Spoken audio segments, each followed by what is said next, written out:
OK, parfait.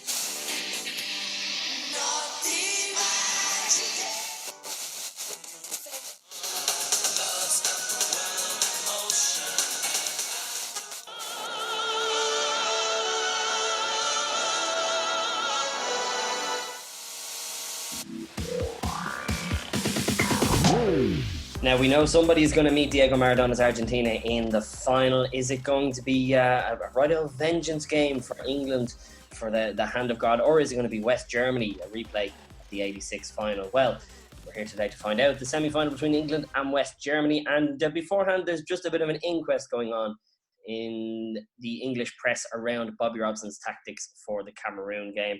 Bobby claims that changing to the flat-back four has pretty much saved them in that game. Terry Butcher, of course, made way, which is a strange one, considering he would have been the old reliable for Bob. Paul Parker went on Mia, Paul Parker's just their man of the tournament so far, isn't he? Like, taking the right wing back, drops back in and marks Roger Mia out of it to sort of save it. Trevor Stevens went into sort of right full and did a relatively good job there.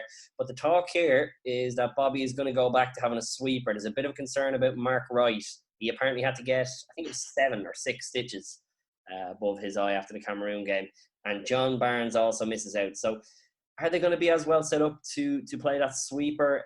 A lot of the English and Irish press, particularly the Irish press, because they can be a little bit harsher at this point, they think England are just so poorly equipped. Dave, I think you've been banging that drum, actually, that England were poorly equipped to probably play that. I don't think Mark Wright is the most natural sweeper in the world. I think it's more unusual that some of the other teams at the tournament are playing sweepers. For instance, the Cameroonians or I think Yugoslavia were as well, and it's, they're set up with an actual sweeper who actually plays sweeper at club level. Whereas England, I don't think, have the same personnel. Although, as Turlock pointed out in the previous round, Paul Parker was actually playing sweeper for QPR at the time, and he got slotted in at right wing backs. I guess it's more Bobby Robson's view, I guess, of a sweeper system, which is more of a defensive reactive thing than the holistic all-around attacking system that might have been employed by other countries. Absolutely, and he plans to do that to deal with Klinsmann and Voller largely, so you're bang on there, to be fair. One of the main concerns for England coming into this game is just that they might have a bit less in the tank after the Cameroon game. Lineker says basically about that game that, the long game in the heat in Naples, that he lost a stone. He says half a stone during penalties, which, if it wasn't so early in the podcast, I'd be stopping here for the Lineker shitting himself remix song. Essentially, though, Germany are pretty happy, and Beckenbauer particularly is pretty happy to be facing England. Again, having talked about mind games in the last podcast, I don't know if that's what Beckenbauer is trying to do a bit here. He essentially said he's delighted not to have to face Cameroon because they're a bit unpredictable. And then sort of in I wouldn't say passive-aggressive, but in a somewhat demeaning way, he goes about talking about how England are still good and, not that they're a worse team, but just that they're more familiar. But they seem like they're pretty happy. He does, although, admit after the tournament that he was so nervous at this point, just because he knew he was going to be finishing up after the tournament with Germany. So England do start quite well, culminating in a couple of chances for Paul Gascoigne. One where he essentially spots Illner miles off his line and rifles one in from just around the halfway point. And we're going to talk so much about Gascoigne in this game, but I just wanted to get on to this part first because it's one of those... He's just one of those unpredictable on and off the field, which I think is always labelled to him, but you forget what unpredictable on the field can lead to in things like this sometimes. He just these absolutely outrageous shots that he tries from anywhere on the biggest stage. And essentially Illner does quite well actually to get back. He tips it onto the crossbar and it bounces over. And just a few minutes later, Gascoigne once again forces another great save from Illner. A corner is pretty much cleared quite scruffily to the edge of the box, and Gaza half volleys it with Illner again having to push it out. And in the first half, England are having a lot of success. Germany are going to be pretty disappointed with that first half performance, but they really do come on in the second half. They come alive a lot more here. Beckenbauer's obviously got a word. They have a couple of decent attempts, get a pretty big slice of luck though around about 50 minutes, or I think it's around the hour mark actually. It's a free kick for Brema. It's rolled to him. He goes to smash it. Paul Parker comes charging out as a good committed defender like Paul would. Tries to block it.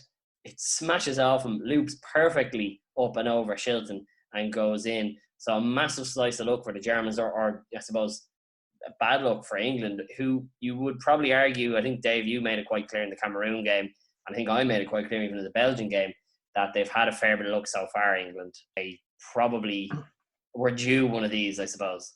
Yeah, I think it's probably, England have gotten away with a few things. Although I suppose in the Ireland game they were a bit unlucky. McMahon's mistake, I guess, that led to Sheedy's goal. Maybe if they'd started better in the tournament, they would have proceeded along better lines, maybe. But yeah, I think it was a slice of misfortune. But Brahma with the goal, who throughout the tournament, well, throughout his career, was kind of a rocket from left back. He was always seemed to be in the goals.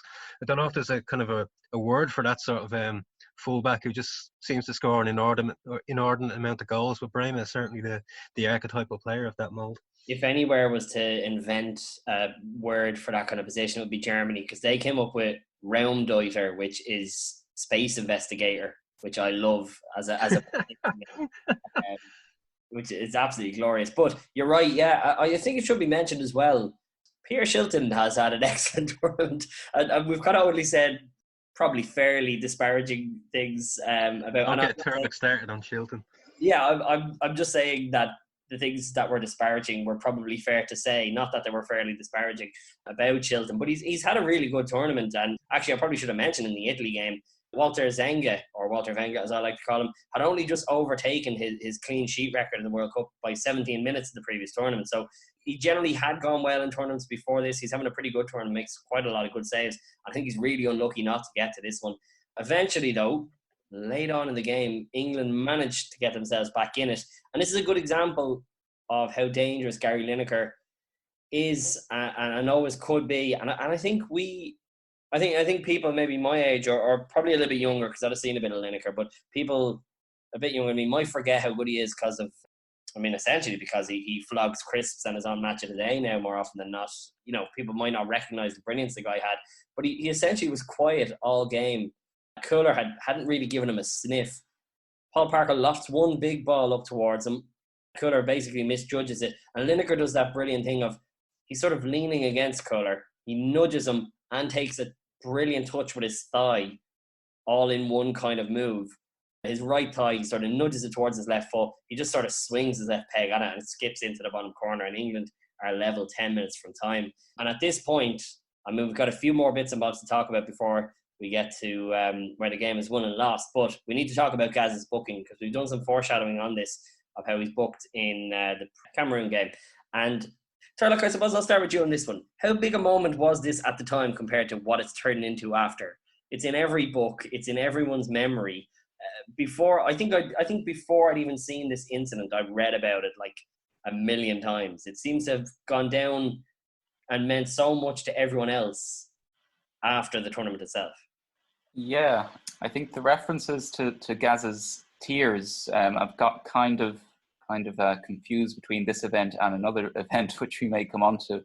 But I don't remember, maybe it was because I watched it on RTE probably, but I don't remember Gaza missing the final being particularly a topic of conversation or taking over the narrative of the match when it actually happened, when he was booked for what was actually a very reckless challenge, I think, and well deserving of a yellow card. I know a lot of people feel it was harsh, but it's possibly something that took on additional texture subsequently. Well, let me just talk about the incident itself then, because he essentially is doing that thing that he always did, which is a sort of a wild dribble. You know what I mean? He's not really got control of the ball, and sometimes, like against Belgium, that worked out for him. People fouled him. But on this occasion, he's sort of dribbling past players with no control of the ball whatsoever. One of the German players picks it up, and he just recklessly launches himself. Gaza himself was given out that it was a dive, and he reckoned that if the referee had known he was booked and would miss the final, that the referee wouldn't have booked him. I'm not so sure. I think it's kind of the same way that Hadji booked when John Aldridge unfortunately dived in near him. Exactly like that. What I did notice watching this back that I didn't notice before is John Motson is actually initially chuckling at the German bench, jumping up in anger before he kind of pieces together that Gaz is getting booked and is going to miss the final. And the tonal shift from John Motson is so good because you can hear him just chuckling in the back of his voice before he goes, "Oh no." Yeah, it is a great reaction though. It's one of those kind of iconic sort of, I don't know, maybe it even overshadows the fact that Motson was just so devastated and kind of conveyed the emotion so well. I think it kind of is taken over in people's minds a little bit. I've not heard an England commentator so devastated since. Oh, you have. Steve McLaren in 2016. You beat me to it. But also, in Gazza's defence, he should have got, the German player went down like this or that, or he should have got up or he should have gone on with it. Because to be fair, the German player does stay down and is holding his leg for a while, where he probably wasn't caught quite that badly. In Gazza's defence, Brahma absolutely creams him later in the game, tackle from behind, which, considering the red cards we've seen in this tournament, is genuinely a potential red. I'm not sure if either of you have seen that or remember it, but considering what we saw some Cameroonian players sent off for earlier in the tournament, you could definitely see a red card for that. It was outrageous. Yeah, I think there's a huge amount of latitude referees have in terms of interpreting the intention behind violent fouls at this World Cup, because some of the red cards at this World Cup are kind of very recognizable to a modern audience. You consider that a straight red, and some particularly violent ones are only punished with a yellow or not punished at all. Again, I think back to John Aldridge absolutely hammering Hadji. Well, there's a couple of major chances in extra time I'll just mention here. A cross behind the Germans is cleared and sort of nudged back to Chris Waddle on sort of the left-hand side of the box. He's got Lineker and Platt absolutely charging down the middle. He should probably square it, but he goes himself, and only for it was such a good hit, you'd be annoyed at him. He unleashes a great drive, it smashes the post, and it just evades Platt, who's doing everything. He chucks his body at it to try and knock in the rebound. Waddle would have gotten pelters for, or probably did get pelters for it, to be fair, but in my book it's actually a cracked attempt, considering there's the keeper beaten. And about a minute later, Germany then go down the other end of the pitch and hit the post when an attempted cross is blocked out the right-hand side. It comes back to Boutwald, who's just outside the box. He takes a touch and he absolutely drives it. And I don't know what Shilton says about this one. I know Shilton has a habit of saying, I would have got it, but he's definitely beaten for this one. It smashes the post and comes back out. And as a result then, no goals in extra time. We are going back to penalties. It starts off then with Gary Lineker. He steps up first, converts yet another penalty. He smashes it out to the keeper's right. Brahma goes to the exact same corner next. He's exercising his demons from Shilton saving one of his penalties previously, in, I believe, in 85. That's what our commentator said anyway. I initially thought 86, but maybe Moddy's got it wrong again. The heat of the moment maybe getting to him. Beardsley steps up. He'd actually gotten a bit of flack coming into this tournament, I think, and certainly around the tournament, but seems to have done reasonably well in there. He basically places it and checks with the referee, which I found really weird. I was like, everyone else comes up very solemnly and has the head down and looks like they're really concentrating or really worried. Beardsley's more concerned about whether it's going to be disallowed or not, but he slams it in top right. That's 2-1 England at the moment. So Lothar Matthäus steps up next. He hits one absolutely identical to Lineker's, less in the corner, but a lot harder, and Shilton has no chance of getting to it. David Platt then, this should be England's first missed penalty. He hits a really, really poor attempt. It's a nice height for Illner, but he doesn't get to it somehow. And again, Motty's laughing away, Platt's laughing away. We nearly threw away the World Cup there. Karl-Heinz Riedle puts his in the top right, so all penalties converted at this point. And upsets poor Stuart Pearce. He places it, walks away, all very, very quick, very un-Beardsley-like. He has a really direct run-up, no lingering at all. He drives it down the middle. And to be fair to him, it more or less hits Illner's legs or hits Illner's knees. I'm not sure if you guys, before I move on to the next one, want to come in and cane poor old Stuart Pearce here. But looking back again and again, I've changed my mind on this a few times, actually. I always thought it was a terrible penalty. But looking back, I suppose it is a terrible penalty because it's saved and the keeper nearly has to get out of the way for it to go in, isn't it? Yeah, I think it's he's a little bit unlucky, but I think if he hits that as hard as he intended to, and if he hits it as centrally as he intended to, I think it goes in. I think it's one of those sort of typical put your laces through it and make sure you hit the target sort of penalty. There's no kind of finesse or anything. It's just full power. The way he kind of kicked every football during his career and maybe managed his teams in after he retired. Well, Tone steps up next for the Germans, and I mean, if I talked about Platt looking a bit nervous or Pearce or whatever, it's the most pressurised penalty of the lot of them, and he just easily gets up, slots it away over to Shilton's left, and the Germans are in front. And then finally Chris Waddle walks. I mean, he's got his head down before he's even coming up to take the penalty. walks away looking at the ground. It's the hair again. It's weighing him down. The camera cuts to Stuart Pearce sitting in the centre circle, looking gutted like he knows Waddle's about to miss as well. And he does. Waddle blasts it over to the left, trying to go to the top left corner. And that's Germany through to the final. So, I mean, to be fair to Waddle, he does actually try to place it. Like, I don't think there's anything wrong with it going for the top corner and missing it. It's better than, people always say, make sure you hit the target. But I don't agree with that. I think going for the top corner is the best place to put it. It's just the fact that he didn't do it, but it was certainly a better penalty than Stuart Pearce's, I thought. I mean, I think it's the two examples of what not to do in each of those situations. Yes, hit the target, but don't do that. And also aim top corner, but don't do that. German bench get up and protest at Gascoigne's last challenge. He has actually, Gascoigne, got a yellow card. Oh dear me. He's going to be out of the final if England get there.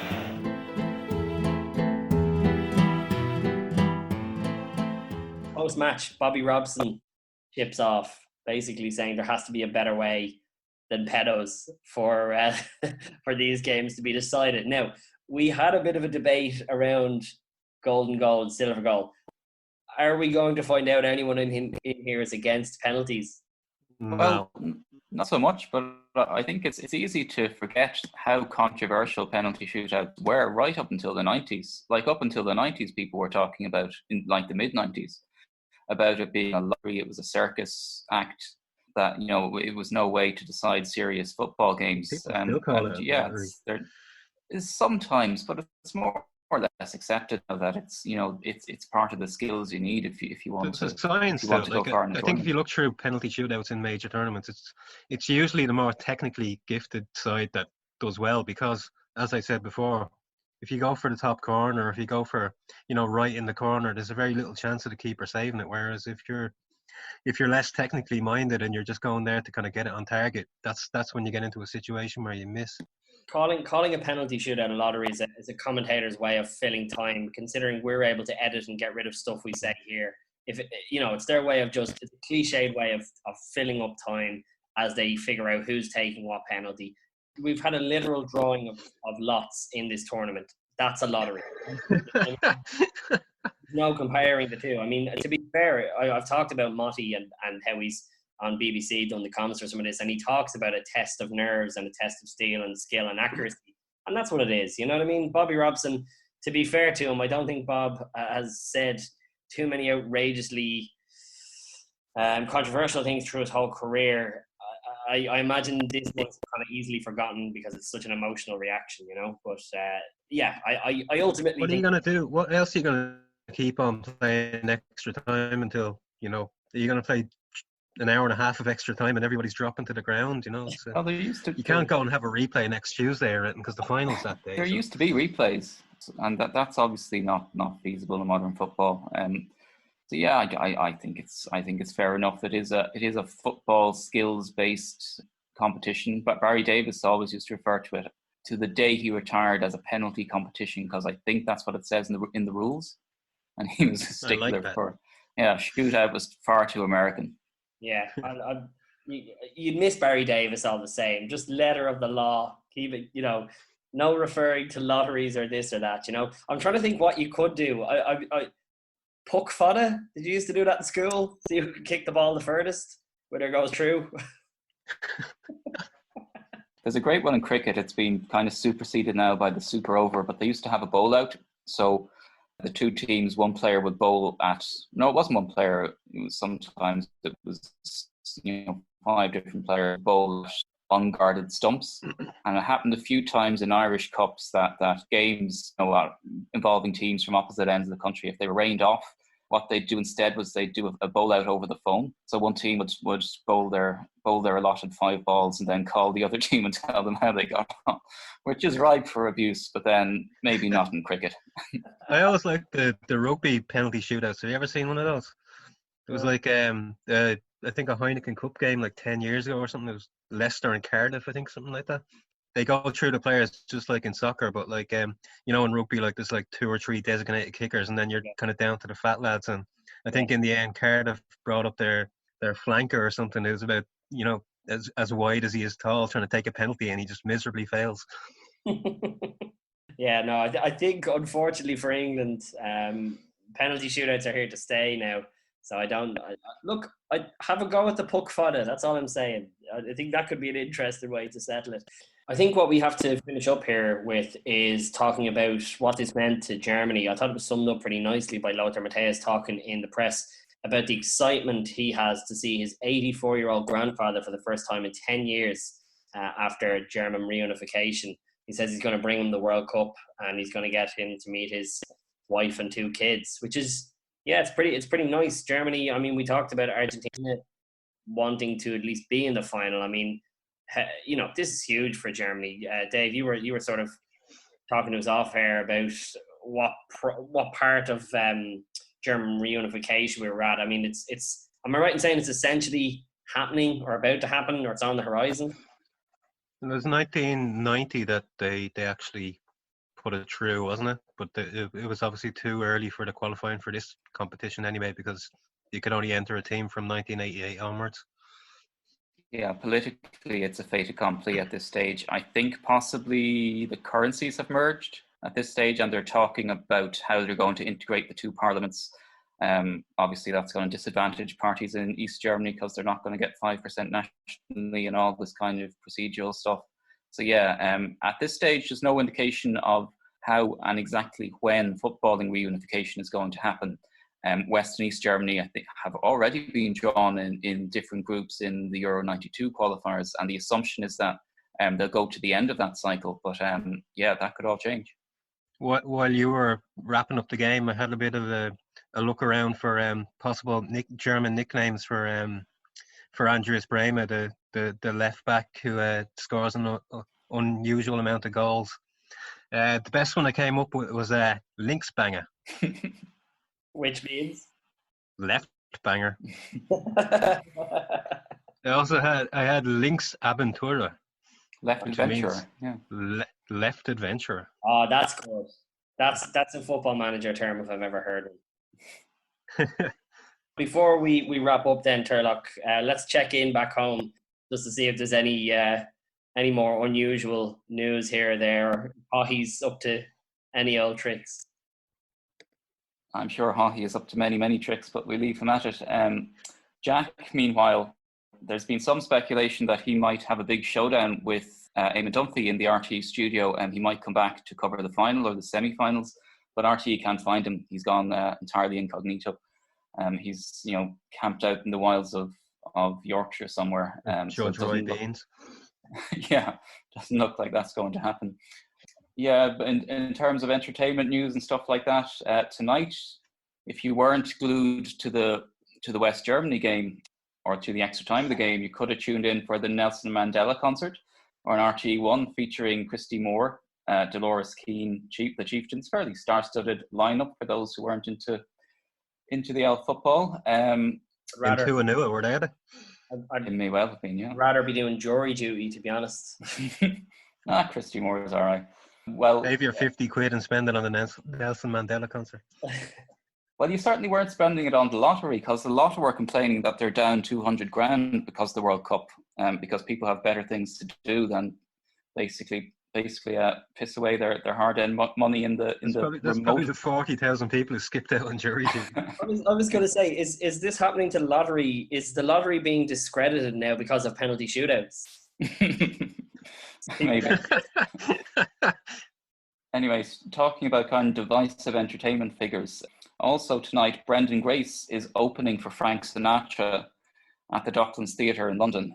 Brendan Grace apparently wowed Frank Sinatra at the Horseshoe Bar after the RDS Horse Show, I think the year before, with a routine which involved him repeatedly pretending to mistake Frank for Perry Como, which would not have me speechless with laughter, I must say, but obviously it worked on Frank, and I think they did remain very good. I just heard about it.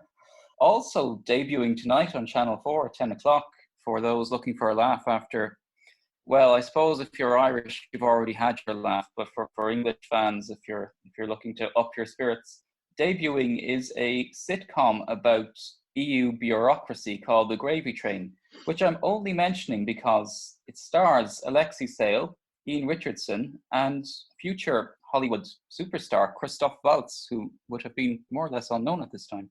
Pretty interesting. Oh, and one last thing. Fewer than 2% of the TV audience have tuned in to TNT's coverage of the World Cup in the US, and NBC have already said that they won't be bidding for coverage of the 1994 World Cup. Can I just say, Dave, I could see Christoph Waltz playing the role of left adventurer if he could be cast in that role. There you go. We have our World Cup final for Italia 90, West Germany versus Argentina. We do have to do the third place playoff, and we've sort of stayed away from some of the fallout in some of these games. So we're going to maybe touch on that as well to add out that third place playoff. And it's been deflected, and it's in the net! Bremer's shot! I'm sure that span off Paul Parker and beat Peter Shilton. We're appealing for offside. The Germans, and they're in trouble. Alcantara couldn't do it. Lineker probably could. And England have equalised! It's Gary Lineker!